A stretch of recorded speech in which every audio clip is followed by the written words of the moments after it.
Well, it wasn't pretty, but a win's a win, I guess. Let You know what? Let's just start the damn show.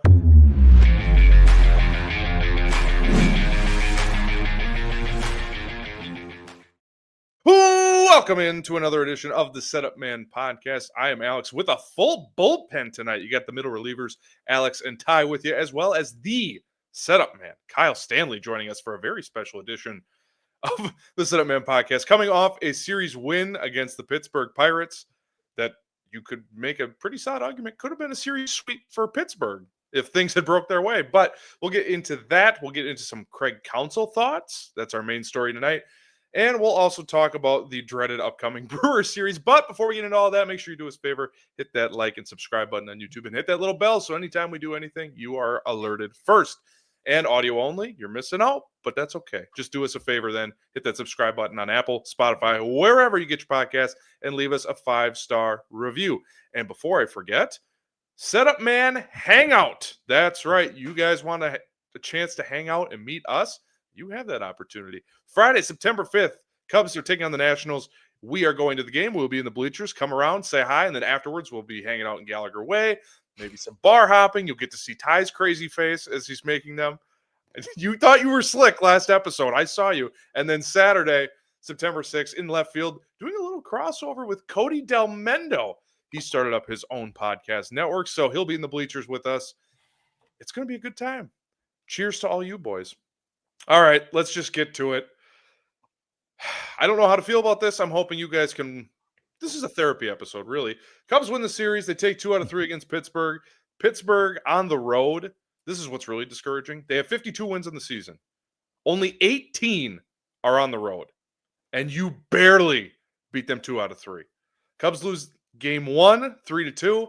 Palencia gave up a game-winning homer in the top of the 9th. PCA got led off the bottom of the 9th, got on base. Then he steals second over slides, gets tagged out, pretty much game over. Wonderful. I guess the good takeaway is Colin Ray was solid again. 5 innings, 3 hits, 1 earned, 2 walks, 5 Ks. Season ERA, 3.99. So he's now sub-4 ERA, which he doesn't get enough credit. He's been really solid and a really valuable addition to this team for $5 million especially. Game 2, Cubs win 3-1. Shota Imanaga was spectacular. 7 innings, 3 hits, 1 earned, 2 walks, and 6 Ks. Keller comes in for the save. Palencia with the day off. It was announced that he's sick, so get better soon, Daniel Palencia. And also the big decision of that game, Pittsburgh walked Ian Happ to get to Nico Horner, which, what? Okay, we'll get into that in a second. And then today, Sunday, Game 3, Cubs win 4-3. Dansby Swanson, hero of the game, an RBI double, and the game-winning sac fly. Javier Assad was Javier Assad. 4 innings, 5 hits, 1 earned. Ben Brown, another mixed bag, I guess. I didn't really think he was great. Wasn't terrible. 2 2/3, 4 hits, 2 earned runs, 2 walks, 4 Ks. And Andrew Kittredge got the save. Boys, I mean, meh, as the kids say, meh.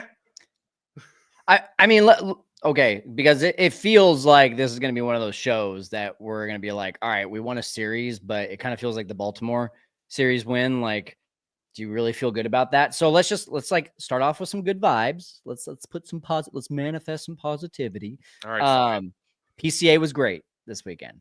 I mean, you can harp on him. Okay, Ty. I see you. PCA, aside from the over slide for the stolen base, which, like, are we really, and then he also was tagged out at second earlier in the game. I always come from the camp of, like, you never harp on a guy for trying too hard. And those were 2 moments yesterday that a lot of people were upset about, but, like, it's going to happen. He's faster than the Roadrunner. Like, it's going to be tough for him to stop. So he had a great series, had 3 hits on Friday. He had a big hit today. So I loved seeing that. Overall, the bullpen and the starting pitching was really good this series. A lot of people got mad at Ben Brown or Craig Counsell for putting Ben Brown in on Sunday, but Ben Brown settled down. He had the bad first inning. Outside of that, he was really good. So I want to start off with the positives there. But yeah, I mean, honestly, I'm looking at this and, the big question is, like, when was the last time we had a series win that we felt really good about? And honestly, I think it's the Boston series. Like I look at it. We won the series against Boston, lost the series at home against the Royals, and that kind of started this like meh second half of playing. They won the series against the White Sox right after that, but even that didn't feel all that great. Lost 12-5 on day one, won games 2, 6-1, won game 3, 5-4. Then they lose a series against Milwaukee. They win a series against Baltimore just barely. And then it's been back to back to back series losses to Cincinnati, St. Louis, and Toronto. And this is your first series win. So really it goes back to the Red Sox. And I mean, when you're scoring 3.7 runs, which is exactly what they're doing the second half, how can you expect to feel really good about series wins anyway? So, it is what it is. I'll take every win we can get because right now the Brewers coming in tomorrow. This is a wild card team. Sorry, that's the way it is. You could even be like, well, what if the Cubs gain one game per every 5 games for the rest of the season? Then they're tied. This is the best team in baseball. Everyone keeps on saying, well, the Brewers can't keep this pace. Guess what? They keep keeping this pace. All right. This is a wild card team. Just keep winning so that you get the wild card, and just keep winning so you get a home wild card. And that's where my focus is at. This is the first step. We'll talk more about the Brewers series later, obviously. Ty, what do you think? Yeah, Kyle, a lot of things that I would have said as well. A little bit of an up and down emotions wise throughout the rest of the series. And I'll put it best as to why this team is not in any way near the Milwaukee Brewers or just any team that's going to be winning a division this year. The Milwaukee Brewers outscored the Pirates 33-6 in their series the other day. And the series before Cincinnati, and the Cubs scored 9 runs to 7. So it's just offensively, it's putrid. And anything that happens right now, that's why, even like you mentioned, Kyle, I wasn't mad at PCA at all for any of his decisions because he's a spark plug, and this offense needs a spark plug. Hey, we're gonna take guys out of the lineup that are spark plugs anyway, so we got to find something. We have to find something with this team right now. So, look, it was. Thank God for Shota Imanaga. Thank God for a couple of the guys in the pen that were outstanding over this weekend, because realistically, this team is just desperate for scoring runs right now. So against the best team in baseball, who finally lost, today, it feels as if they have another winning streak probably ahead of themselves.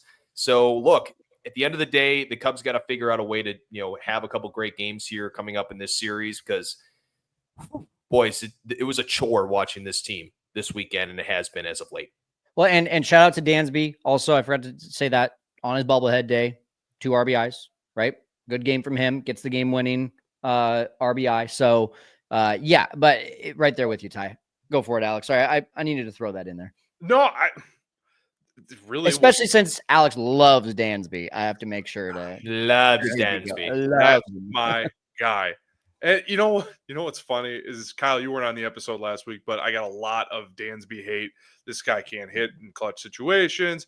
There, people were calling into ESPN 1000. He's the problem. It's like, today was one of those reasons where it's like, really, he should have had a home run that the wind knocked down. Yeah, he had 2 RBIs when team only had 4. Like, honestly, we could end the show right now. Hey, this Cubs offense, until they figure it out, they can't do it. We'll see you Thursday night. Like, that's the summary of the second half. Well, and they really played down to their competition this weekend. It's like they can't take a step forward, and they can't beat great teams like Toronto. They barely beat teams like Pittsburgh. It's just been this way for so long, guys, at this point, that for a while there, I think we all could agree any, loss that they had, or, any little weak stretch they might have had, you were like, whatever, this team has been that great for this long. But it's been a stretch that over this time, Alex, you and I talked about it the other day, there's been all these other things that have happened regarding management, from the manager down to the players, that at this point, it's like, when are they going to get out of it? Because it's been so bad. They press on every at-bat. Literally, there was 2 good innings this entire series from the offense. The 8th inning yesterday, and then today was, Dansby, of course, hitting 8th inning in this game as well, was Dansby, obviously getting the run in. So it's like, there comes a point where I look at this team and go, where are we? Where did we go? We might have just out, the projections and all this stuff. Where are we? There's nothing from this team right now. I'm sorry. I can't look at this series win and be happy about it at a level that makes me be optimistic about how going into Milwaukee and for the rest of the season. Let me ask both of you a question, because you've got two sides of, you can say Cubs Twitter or just Cubs fans in general, because Cubs Twitter are just the people that are speaking what most Cubs fans are thinking. You've got the side that's like, they're not playing that bad. You guys are just really overblowing it. And then you got the other side that's like, this team is going down the drain. And some people were even saying it in June. I mean, you saw like comments of people being like, this is a mid team. They've just been overperforming.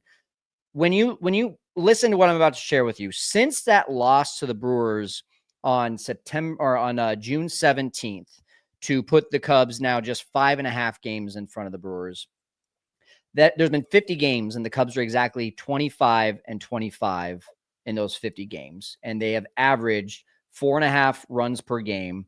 And they're allowing 4.3 runs per game. So they're basically, I mean, all the games just on average are tight. And they've only been hitting 1.4 home runs per game since then. Their OPS has still been solid in those 50 games at 742. I look at that and I say the reason that I'm upset, I think is twofold when it comes to all this, is because you look at that and you say, well, they've allowed 211 runs and they've scored 220. So they basically have been the run differential, the way that you see it right now today, being, what was it, second best in baseball, was first best in baseball 50 games ago. And they've just pretty much been 50-50 since then. I look at it and I say, you set the bar so high and you made the rest of the season just so simple that you just had to play like 550 baseball for what was supposed to be, I think at that point, one of the top 5 easiest schedules since then. And you haven't done that. You lose series to the Royals, you lose series to the Reds, you lose series to the Cardinals, who sold off their entire team. And you just see this stuff. And I think that's what magnifies it, along with the Brewers playing their absolute asses off. If the Brewers weren't playing that well, I think we would still be like, this is disappointing to see this run, but it wouldn't be as magnified. I think my question to both of you just becomes, which camp are you in after you hear that 25-25 in the last 50 games? Do you think we're just making too much of it as emotional Cubs fans? Or do you think they are playing that poorly due to the fact that the schedule that they've had hasn't been that difficult? I think it could be a combination of both, but I think you nailed it when you said they set the expectations. They played like that in April, and we were like, oh my God, they're taking down the Dodgers, the Padres, Arizona. Now, granted, Arizona ended up selling at the deadline, but at the time, we were like, oh, this Arizona team. They set their own expectations. And so far, second half, they've been a 500 club. All right, maybe that's a little coming back to earth, but you set the expectation. And then, again, I shouldn't even say July 31st, if you know, you know, that day, they didn't do enough when the team was already kind of, it felt like a little bit Titanic-y, like the iceberg's there, we all see it, but it'll be fine. We're on the Titanic, biggest ship ever made. And now it's just slowly going down the drain. And there's not really any spark from the manager, which we'll talk about in a second here. The front office can't really do much now. Their hands are tied. We all create the thing we dread in life, in sports, whatever. This team, including our superstar that we gave up so much to get, to the point where he got booed because he didn't run out a ball today. At some point, you're a victim of your own expectations. More context, they're 7-8 since that trade deadline. So again, it's just like, when you hear that, to me, it like feels like, if you ask me what are their last 50 games, I would say they're 5 under, and what was their last 15 games, and I would feel like, oh my gosh, we went 5-10. The way that the games have been feeling, but if you notice, it's 500. So same question, you, Ty. I'm just curious. The part that makes me a little optimistic, of course, is the players that are in that lineup there for the last month, right? Kyle Tucker can't have this stretch run for another month and a half. If that's the case, then there's something seriously wrong with either him as a player, and the Astros made the greatest trade in the history of trades and got rid of him at the right time, right? or it's the Cubs have made adjustments to him that have completely, ransacked his career and have turned him into a poor hitter. So there are players in this lineup where you go, Seiya Suzuki, Michael Busch, Kyle Tucker, PCA, players that can absolutely take off at any time. So there is that side of me that still wants to stay optimistic. The problem is that this stretch has gone on for too long. And the stretch has happened for such a long duration that I look at it and go, I'm going to be honest with you guys. I don't see stretches like this for an offense for this long. So that's why it's like, yeah, I want to jump over to the positive side and be like, whoa, yeah, everything's great. We're going to figure it out. We beat the Pirates 2 out of 3. But you beat the Pirates 2 out of 3 and you scored 9 runs. Like you haven't played a high quality series since Boston. And you don't have a good path right now for the next 5 games. So the next 5, you're going to have to grind out and somehow get 2. If you can get 3, gee willy, that'd be incredible to win the season series against them. But to answer your question, Kyle, I'm going to lean towards the side that is a little bit more negative, and that I'm really sincerely worried about this team going into this last stretch, because it's wait and see. It's been wait and see, and we've seen it for a long time from this organization. They look at it and go, we have a month and a half to figure it out. How about you go, we have tomorrow to figure it out and win 2 ball games? That's where I'm at. It feels a lot like last June when all the players are like, it's just June. We'll figure it out. Okay, well, this offense has been trying to figure it out since, let's call it, the 4th of July, and it hasn't gotten any better. But boys, you know what you do when you have a broken offense? Cubs have already showed us. You break the offense. Someone get me Daniel Descalso! Bring him back. What's he up to? Just ridiculous. The offense is broken, and until they figure Ty it and out, I are on the same page. That was out of left field. Did Daniel Descalso play left field? I think he just yelled at left field, trying to make sure the guy could hear it.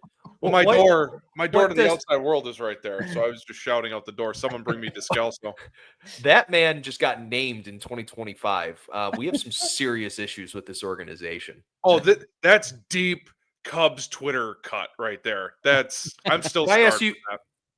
Can I also ask you guys a quick question? Just a really, really quick question, because do you want to talk about Tucker right now, or are you going to wait a little bit to talk about that, Alex? Let's do it now. Yeah, let's do it now. I was going to ask you. I bet you we're going to ask the same question, but go ahead. I think all 3 of us are going to ask the same question. I'm just curious: is that, do you like him getting booed in that situation? I was not going to ask, do I like? I was going to ask, do you think it's deserved? Okay, here's where I don't ask it. Let's go with that route then. Yeah. Is it deserved? Well, okay, I want to answer your question too. I don't like it. I wouldn't boo him. I got some crap the other day because the Cubs lost on Friday, and I tweeted saying like, "Hey, Wrigley is booing right now, and I can't blame them." And a couple people were like, "How dare you condone booing?" I'm like, I didn't say I'd boo. Like I'm not really a boo bird kind of person.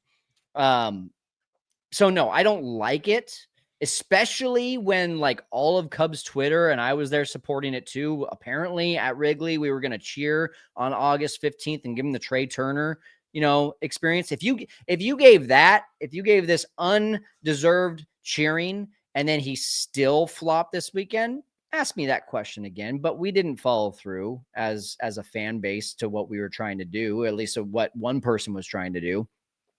I don't like it. I do think it's deserved. I think you are in a profession where you're getting paid $16 million this year, and you're going to get paid. If you can turn your season around the last month and a half, he's going to get paid.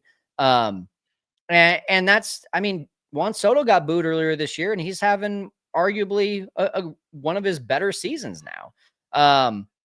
So I just think that we're in a sport that it's entertainment. You're supposed to provide an entertaining product, and when you're not providing an entertaining product, people are going to look to boo whoever is at fault. And honestly, right now, like Kyle Tucker stopped hitting, the Cubs stopped hitting. Kyle Tucker was hitting, the Cubs were hitting.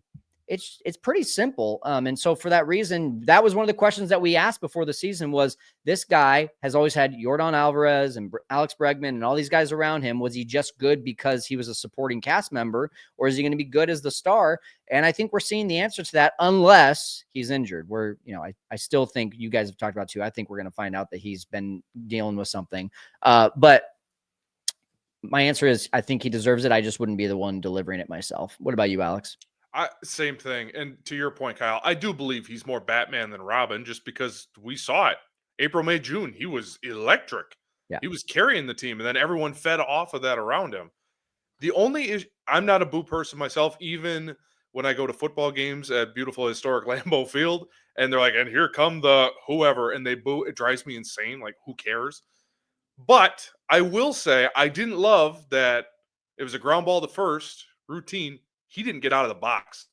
And I get you're frustrated when we've seen it, but he didn't even make a step towards first base. I don't like that. That's not cool. That deserves a boo, yeah.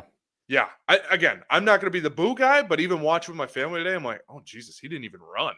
Like, okay, yeah, let him hear it a little bit. But I'm much more in the camp of let's give him a standing ovation. Let's bring this guy up. Clearly, everything that's going wrong with Kyle Tucker starts between the ears. So booing him, it doesn't sit well with me. And the other thing, too, I do want him to be our right fielder for the long term.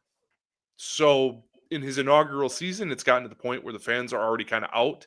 Talking to my dad today, he goes, I wouldn't give that guy $500 million. In fact, if he walks, I'm kind of okay with it at this point. And I think my dad is in line with a lot of Cubs fans when he says that. I don't know. Let's show you the Cub fans are the greatest fans in the world. It's August 17th and it's boo, this guy sucks. I don't know. I don't think it bodes well for either side. Truthfully. I totally think it's an effort thing, and I totally think it's a body language thing. Look, I am in the same camp as you guys, where we can all agree that Kyle Tucker in our outfield for the next 5 to 10 years is a better scenario than any other players in the organization. I think we all can agree on that, unless you think right now after 4 at-bats that Owen Casey is the truth. Besides that, excuse me, sorry, my French, sorry.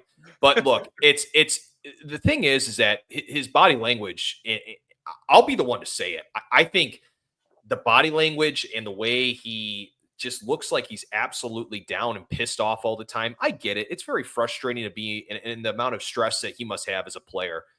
But I was waiting for one of you guys to mention the fact that he didn't run out of the box. Yeah. And there comes a point, man, where it's like, dude, you've been so bad for 2 months now. I'm sorry, but it's like hard for me to sit there and feel bad for somebody when you don't even run out of the box and show effort after 2 months. Like, that's the one thing you can control. I know it's very cheesy. I know it's very elementary when I say that, but you haven't earned the contract that you actually think that you're truly going to get yet. You haven't signed a new contract, right? You have all the ability in the world to get a contract out of this world. And yes, you've been struggling. But the fact is that he didn't even run out of the box. And so, look, was it the best thing at the right time? A lot of my buddies that are from other teams are like, why would you guys boo your best player? I'm like, okay, well, not our best player right now. Let's say it's our best player right now, buddy. If you actually watch ball and no ball, a lot of them are Cardinal fans, so it'd be good for them to watch their team. Oh wait, they have nobody show up to their stadium. But hey, so I just that's where I'm at, boys. I would just have liked to see him run out of the box, right? Like even like PCA. Now, remember when he was sprinting all the time to first base, and then ultimately he's now started to slow down running to first base. Like that's all you got to do, dude. Just jog it out. If the Cub fans were to boo in that scenario, that would have pissed me off. But I felt like it was warranted based on the effort. I just want to put this out there, and then let's go on to Counsell. But I would love to have a conversation sometime with you guys about, do we even think a Cody Bellinger type of deal would be agreed upon on both sides due to how the fans are now starting to react? So let's have that conversation sometime. We'll save that for the next episode. But first, before we get into our main story tonight, let's hear a quick word from our friends at Obvious Shirts. Setup Nation, I want to take a quick break so that you know how you can support our channel and wear some cool swag like this. We've teamed up with Obvious Shirts to give you a chance to have your very own Setup Man shirt or hat. Pick from 3 different types of shirts or my personal favorite, the trucker hat. Go to the link in the description of this video and podcast to claim your Setup Man apparel. And thank you so much for supporting our channel. Thank you for the support indeed. Before we get into our main story, let's take a look at the current wild card standings because, folks, I don't know if y'all know this. The Brewers are now 8 games up, and I don't have a lot of hope for that. But guess what? We're number 1 in the wild card. If you're watching on YouTube, I screenshotted the standings from ESPN, but audio-only audience, I will read it aloud for you. The Cubs are currently a game up on the San Diego Padres, who currently are losing their game today against the Dodgers. So as of right now, the Cubs are up a game. The Mets have yet to start, but they are in the 3rd position, followed by Cincinnati, St. Louis, and Arizona. So right now, the Cubs have a good shot at making the playoffs, but it will be through wild card because the division, let's face it, kind of over. Well, at least it feels like that. Who knows? Maybe the Cubs go on a Brewers type run. But let's talk about the Brewers' former manager, shall we? Because the Cubs are struggling. Everyone's trying to play the blame game, including us. Kyle did an episode with Cody Del Mendo last week. Make sure you check that out on our YouTube channel about who's to blame. I want to question the fine manager of the Chicago Cubs, Craig Counsell. Highest paid manager in the sport. They're struggling. It's hard not to look at him, especially the last week, and be like, what are you doing? So let's just start with some of the lineup decisions. Let's just start there. Kyle Tucker, Seiya Suzuki, Ian Happ, PCA until this weekend. All struggling. Yet, there's still 4 out of the top 5 batters in the Cubs lineup. Matt Shaw. Every game. Better. Nico Horner, hitting better. Dansby Swanson, hitting better than those guys right now. And not to even mention, they bring up Owen Casey, who hasn't even sniffed the field since his debut on Thursday. And Ty, we've had a lot of conversations, but I would just like to get your opinions here. The lineup construction for this team is kind of an issue, and we just keep doing it's rinse and repeat. Here's the lineup. You know what it's going to be every day. Ty, you even jokingly texted me on Friday, oh, same lineup. After we did that whole episode Thursday, just shake it up. Try something new. Nope, same lineup, same guys. So, Kyle, I'll start with you. Lineup construction, is that a Counsell problem? Do you think that's people upstairs giving him a lineup saying, this is what you're doing today? I can't remember if it was one of you guys who told us recently that like they like worked in the Dodgers dugout and the lineup was just handed to Dave Roberts. Like he had nothing to do with it. I can't, maybe it wasn't even with you guys. I was having some conversation with someone and it made me wonder like, A, is that true? And B, is that just the way it is now with all the analytics nerds in all of baseball? So like, again, giving the benefit of the doubt, I don't know what handcuffs or restrictions or limitations are given to Counsell, but here's what I do know. He's the 2nd highest paid manager in Major League Baseball, basically the highest paid manager. I think Dave Roberts is $8.1 million per year versus Counsell's $8 million. And a few things that I expect out of that. I expect you to make the decisions on a day-to-day basis that help you to win now. I expect you to also be cognizant of the future, but if you have a chance to win now, you try to rack up as many wins as you can. So to make decisions, for example, what was it? It was, I want to say 3 or 4 weeks ago, Ben Brown got a start and it was very obviously to save the bullpen, or not to save the bullpen, to save the starting rotation. And my question was just like, is that going to help us win today? And those are the things that, as a fan, that we're seeing a team go downhill, I want to see wins stacked up. That's what I thought we were bringing him in for, was to make these marginal decisions that are helping you to win on the margins. I want to see leadership. I don't think that's too much to ask for from a manager. I think that was one of my favorite things about Joe Madden. Say what you want about Joe Madden. The dude knows leadership. He spoke leadership, right? One of the biggest quotes that I live my life by is, people don't care what you know until they know that you care. And I don't think that Craig Counsell shows people that he cares, and he might care. He might, but he doesn't show people that. He doesn't show the fans that he cares. He doesn't show the reporters that he cares. He doesn't show the post-game show that he cares. He doesn't talk about the conversations that he's having with players. So we don't even know if he's showing the players that he cares. And you don't have players going in after the game being like, you got to give it to Counts. He's really believes in us. No one says anything about Counsell in post-game conferences, not that I see. So I say all that to say the lineup construction, yeah, it's annoying, but like if you're going to get paid $8 million a year, it's for a lot more than lineup construction. But yeah, I'm frustrated with lineup construction. I'm very frustrated. Well, my overall point, and that was just one of the reasons. I was just starting with reason number one. But my overall point, Ty, is I'm wondering, do you think Craig Counsell is putting his players in the right place to succeed? Because at this point in time, I don't think I do.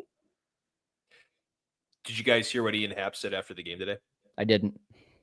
He talked about how in this step in his career, or at this point in his career, having the ability to go out there every single day or earning the opportunity to be out there every single day, right? What does that tell you? That literally this is all planned out. Oh, yeah. These guys know exactly where they're going to be every single day because there are obviously some numbers and other things that are being provided to Counsell. We want to say that the lineup card is handed to him. Okay, whether that's true or false, there is a heavy aspect of this lineup coming from analytics. Like there is a heavy dose of those numbers being brought to the decisions that are being made for these lineups. And I'm sorry, guys, but when you look strictly at numbers, Craig, that is what this stretch will do to you because there's no human emotion. There's no feel. There's no, he's not been right. I guarantee you another organization, let's just say, call it a different organization, not even the Brewers, but maybe an organization that is lesser on the analytics. Kyle Tucker may have a few more days off. So there comes a point to me when because I've thought about this conversation a whole lot, boys, because I'm so torn to the fact of, look, Craig Counsell seems like a very smart guy, and he seems like a guy that knows the numbers. I just wonder when we're going to see a decision made based off total feel. And Cub fans are very, very smart people. I'm not just saying that just for our fans. We have very, very smart people that listen to our podcast. Thank you, by the way.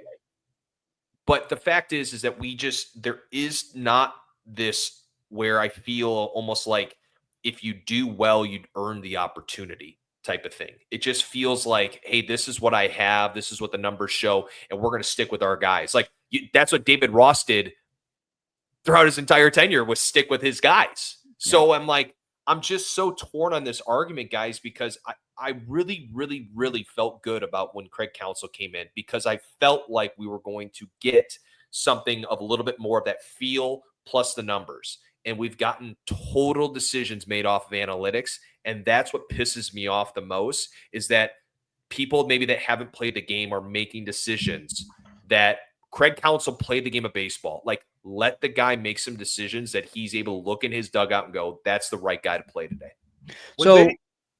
Go ahead, Alex. I was just going to say, and Kyle, I told you this off air too. When they hired Craig Counsell, how much did we say, oh, this is great. Now they're going to win on the margins. Yep. All the little stuff will get done the right way. Well, now you have guys like Kyle Tucker not even running out of the box. All the little stuff, oversliding bases, they've gotten worse on the base pass somehow as time has gone on. I mean, and if you're going to just look at the lineup and do by the numbers, then why are we paying you $8 million a year as an organization that we know loves money? Why not just spend $1,200 on a MacBook? Let the MacBook manage. Like at this point, have some feel, man. Show some fire. Poor Seiya Suzuki. Now, granted, he does watch a little too much. That's a side note, but he's getting rung up on pitches in Kane County. And it's just, nope, he's fine. Come on, you got to be better back there. Okay, great. You guys know what's for lunch today? Like, come on, man. Geez, it drives me insane. Have some feel. I know you used to play. You know how this works. This isn't just a color by number situation. For that, they might as well just buy a MacBook. I want to go back to what you said, Ty, about what Ian Happ is saying. So your argument, just a quick yes or no, your argument is just basically that Ian Happ saying I deserve to be out there every day, and he's basically being told he's going to be out there every day because that's, I mean, at this point in his career, the guys that got you here, that's essentially what you're saying, right? If that's not what, comment below if that's what it's different, but literally had made that comment of like, this is like, I know where I'm at in my career and like I've earned the, basically have this opportunity every single day to be out there. Like, so I've been told that. So I believe there is something really good about baseball that when you know your role and you know where you're batting in the lineup, it can absolutely help. I remember when I played, Ty, you played college ball, Alex, you played. When I knew where I was batting in the lineup, I could mentally prepare, like, am I going to have an opposite field approach today? Am I going to be an up the middle kind of guy? Am I going to be a contact guy? Am I going to be able to take some bigger swings because I'm batting fifth? So I might be able to swing. Like, it just was good to know that ahead of time. And so, yes, there's this element, I think, of knowing ahead of time to help you prepare mentally. I don't know if any of these players changed their approach based on that, but I personally did. And I think when you look at Joe Madden, a lot of the flack that he got was because he was changing it all the time. Even though the lineups were working, he would still change it all the time. And you'd be like, dude, just like stick with one. With Counsell, it's the opposite. And the thing that I then go against is like, yes, but if it's broken, you can't keep doing that. And when Matt Shaw, so you could argue right now, you might be listening, and please comment below if this is the way you think, and I understand it. But if you're thinking like, okay, Dansby has proven that he's not a very good hitter when he's further up in the lineup. Yes, true. Matt Shaw has proven when he was further up in the lineup, he didn't hit very well. Yes, true. Nico Horner has proven that he's actually not that great of a leadoff hitter. Anytime he's been up there, he's pretty much batting under 240. Yes, that's true. Who else? The list goes on. But those are the guys that are hitting right now, and the guys in front of them are not. And when you leave Matt Shaw on Friday with the game on the line and you're 1 run down, that's a problem, right? Like that's the situation here that gets me so fired up about these decisions. Even like today, Owen Casey, you had 3 opportunities to start Owen Casey today, and we're supposed to be okay with these guys coming up with Craig Counsell because he's supposed to help them develop. He did a great job with Bush. He did a great job with PCA. He did a great job with Matt Shaw. He rode them out. I'm not going to take that away from him. But when Owen Casey comes up and then gets the Alexander Canario treatment with the Pittsburgh Pirates in town for a soft landing, and then you say, oh, but he's going to have a role tomorrow against the first place Brewers in a doubleheader. That means the season for us. That's a problem. And then you pinch hit your best hitter in the second half for Owen Casey. That's the time when you decide on Sunday to pinch hit the redhead. Is the moment that we actually need a run and our hottest home run hitter in the second half comes up. No, you want to pinch hit Owen Casey then. How about you pinch hit Owen Casey for the guy that just walked to first base at bat before? Send a message. I don't like what Aaron Boone does at New York. I'm going to be honest. I don't think that he makes a lot of great decisions. But when he benched Gleyber Torres last year for being lazy, I was like, hell yeah. Like, that's the kind of stuff that, like, going back to when I played, if you didn't show effort, then you got reprimanded. Just because they get paid more than we need to be making decisions like this that are going to send a message to the rest of the team that, hey, Ian Happ, just because you're getting paid $21 million a year doesn't mean that you're going to be in the starting lineup. Oh, nice. You've got 3 gold gloves. That's fine. But we got a guy that's raking down in AAA and deserves to get a shot. So here you go. You're sitting for the day. Like, that's the kind of messages that need to be sent. Now, Ian Happ, by the way, had a great day today. He was 2 for 3 with an RBI and a run. So good for him. But that to me is just ass backwards. You saw Craig Counsell the day before saying we're going to play the best players. Well, you're going to tell me that after 4 at-bats, you think that Owen Casey is not able to contribute better than Kyle Tucker, Seiya Suzuki, Ian Happ, or Michael Busch, given the fact of what they've done for the last handful of games, except for those 2 home runs that Busch hit. So, I don't want to miss those. But I just think that, like, match the actions with your words. That's where I'm at. Well, even like with Ian Happ, for example. Yeah, today I knew right when he got those 2 hits, I was like, That's the worst thing that could have happened with this situation, because he's finally obviously he probably had a little bit of a kick in the ass when he saw Owen come up. And probably his reason why, even in his post-game comments, he kind of talked about kind of why that comment got brought up, obviously, was the question was being asked, like, with those younger guys coming up, does that kind of, push things around a little bit, right? But like, even for him, like in July, 638 OPS, in August, 648 OPS, like for him, obviously those changes aren't going to even be made, even if you're doing poorly. And then Kyle, as you alluded to, when you're not even going to show effort, you're not going to make a change either. So why in the hell do we pay you $8 million? Like, what really is the point? We jokingly said it's a MacBook. It is a MacBook, because guess what? Now what you can do with ChatGPT is you can tell it to yell something like, come on, which is basically what Craig Counsell did in the dugout when Seiya Suzuki got rung up on an awful call that everyone on the internet tweeted the exact same time. Hey, this would be a good time to get tossed from this game. It doesn't have to be about the fact of like, oh, that's meatball take, getting tossed out. I'm sorry, guys. I played the game at the college level, high school level, like any of those levels that you play at, it doesn't matter. I've talked to guys that have played in professional baseball. When you have a manager that has your back, and that immediately when you start arguing, you have a hand being put on your shoulder to be pulled back because your manager is going to get in that umpire's face, that means something. And I promise you this, that now what you're seeing is that the entire team is the same way. It's like, oh, okay, well, I got out. Or, oh, strike 3 was called.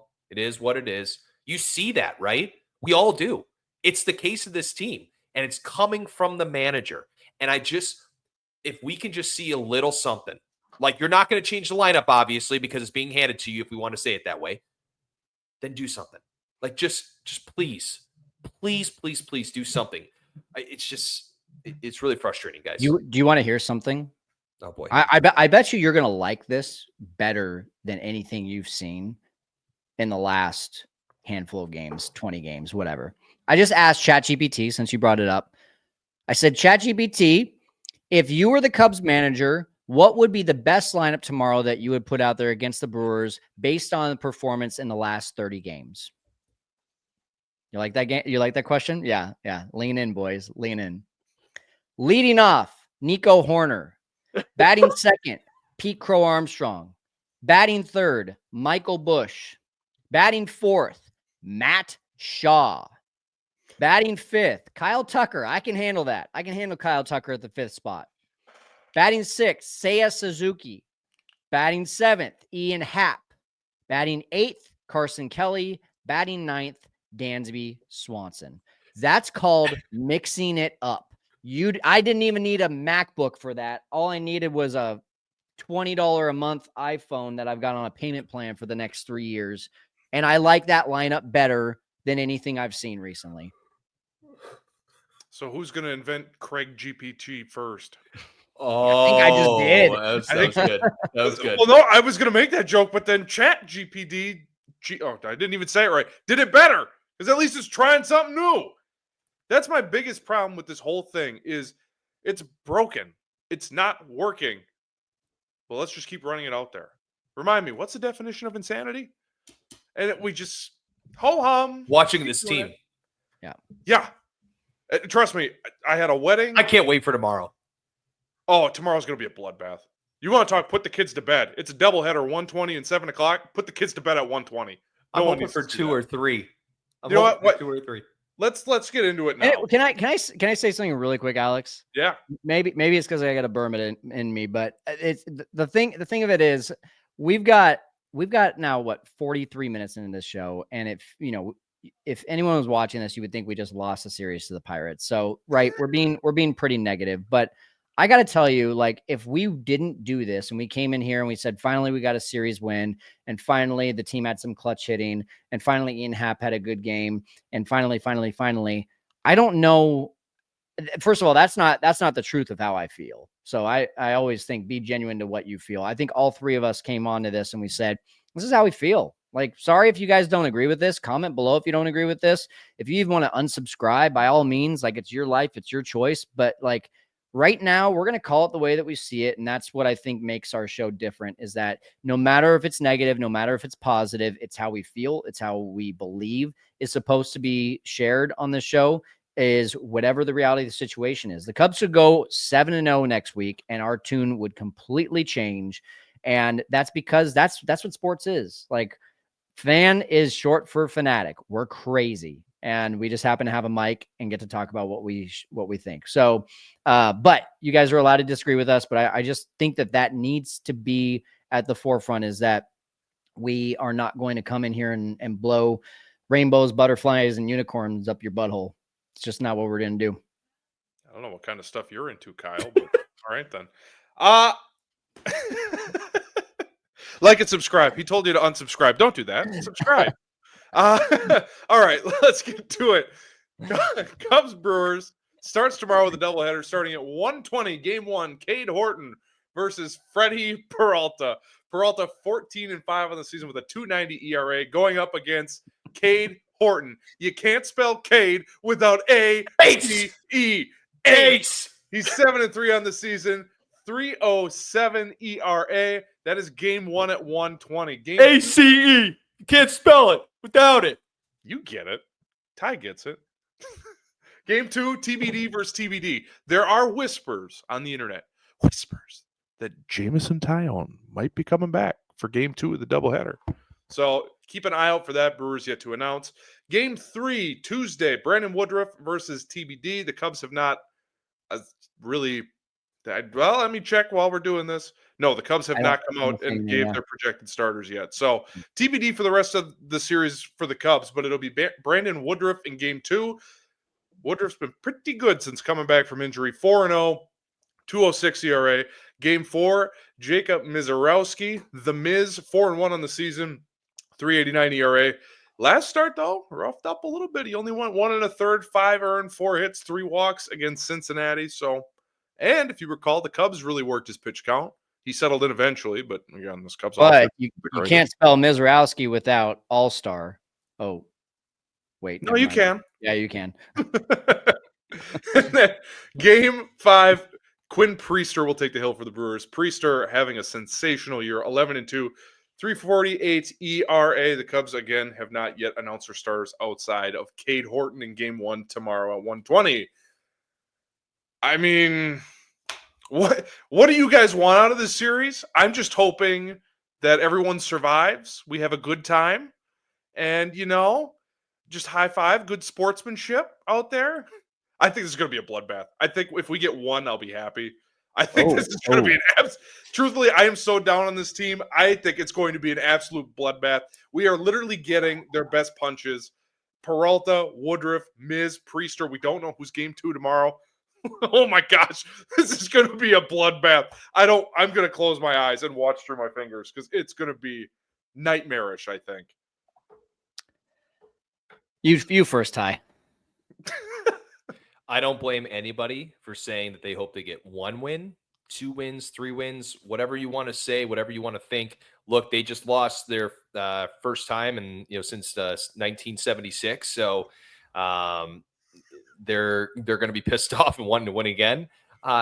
Guys, I watched this team all weekend against Cincinnati, which was just a phenomenal series. It really was. I mean, it was back and forth. It really was just both teams really obviously wanting to get into the playoffs, one wanting to win the division, and then one wanting to get in the playoffs in Cincinnati. So that was a phenomenal series. And I just saw that with Milwaukee at a point in the season where you'd think that they would fall flat on their knees based on just how many games they've won in a row and how successful they've been in the last couple of months. And they're just gritty, man. Like no-name guys. And respectfully, when I say no-name guys, I mean guys that aren't even coming up as prospects that are going to be top on their list, right? Which, by the way, they just came out as being the number 1 farm system in baseball. But hey, that's another story for another day.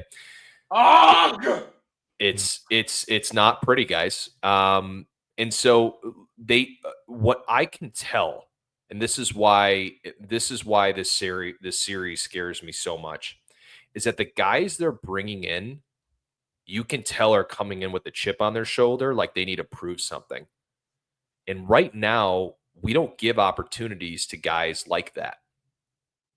So if you win two out of the 5, I think that's the best scenario. I mean, 3 obviously to win the season series, but it's just hard for me right now to believe in a team that when I watch the way Milwaukee plays, they play at such a different level of baseball that it's just hard for me to think that we're going to do well in this series, boys. Just being honest. If you watch the Cubs and watch the Brewers, it's two different sports. 2 different sports.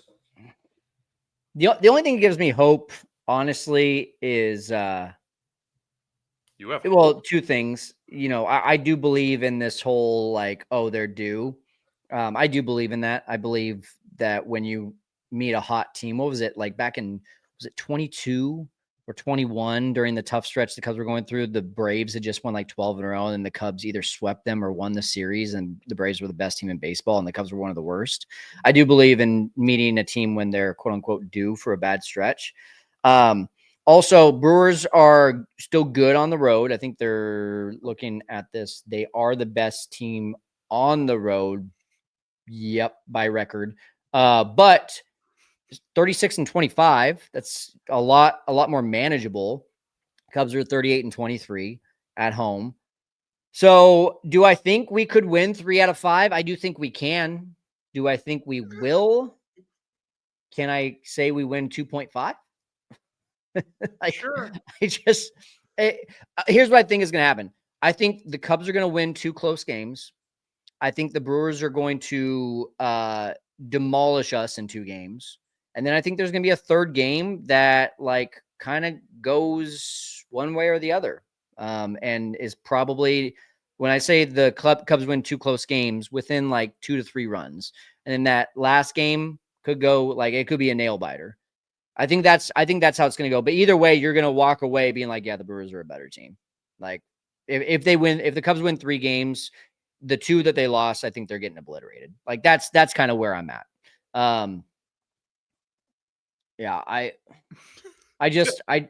when Christian Yelich is going 4 for 5 with 2 home runs and is a triple shy of the cycle with a Bob Uecker tribute bat, I just think it's like stuff like that only happens when it's your World Series year. Like this team earlier in the year, I thought, oh, a lot is going the Cubs' way. Like this feels like a special season, and now nothing really has recently.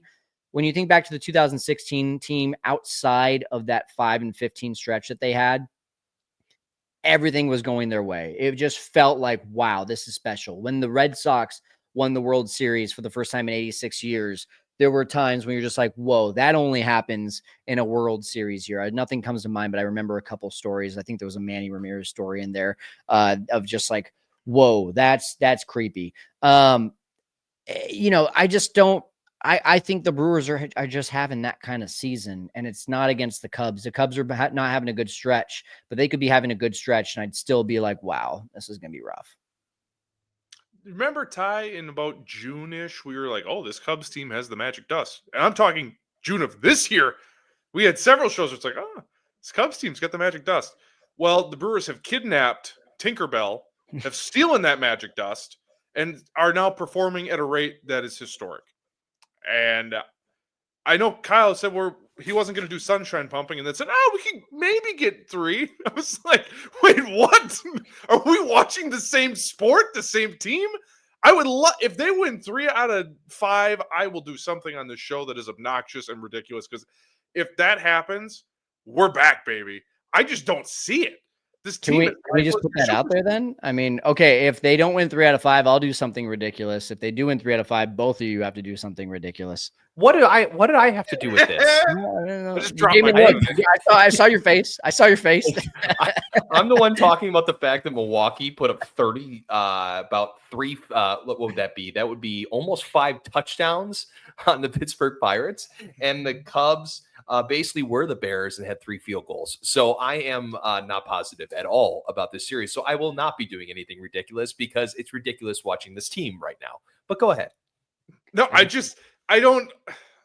Yeah, maybe by some miracle they could pull out 3 out of 5, and if that happens, fantastic. I'm going to strut into work and be like, "Hey, how about your sorry ass team? Because right now, I've had to go to all these Brewer fans, including my girlfriend, who I love very much, harass me for the last 2 weeks because they don't lose anymore. I can't take it anymore. Please, somebody, Hap, Nico, Casey, Castro, anybody, save me, please. I can't live in this hell reality anymore. Please. And I think it's going to be ugly, and I'm going to continue to live in this hellish reality.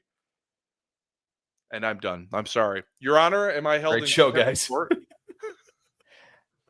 All right, I'll say it. If they don't win 3 out of 5, I'm ready to put something on the line. You guys got to think of something. It doesn't have to be now. It can be another time. I'll shave my beard sometime this offseason for a show. Whoa. If they don't win 3 out of 5? They don't win 3 out of 5. Just because I don't feel good about it. I don't feel good about it, but I'm just going to go on a limb. I'm going to do it. Well, It's got to be the off season, though. I'm not going to do that to you guys during the season. That's shaking. You know what you could do? Just spitball and live on air. You could shave your beard for the Setup Man Hangout September, Friday the 5th and Saturday the 6th. Come hang out with us. Maybe Kyle will be beardless. We're not sure.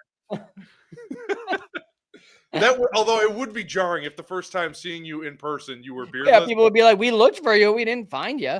Yeah, so maybe not, but maybe so.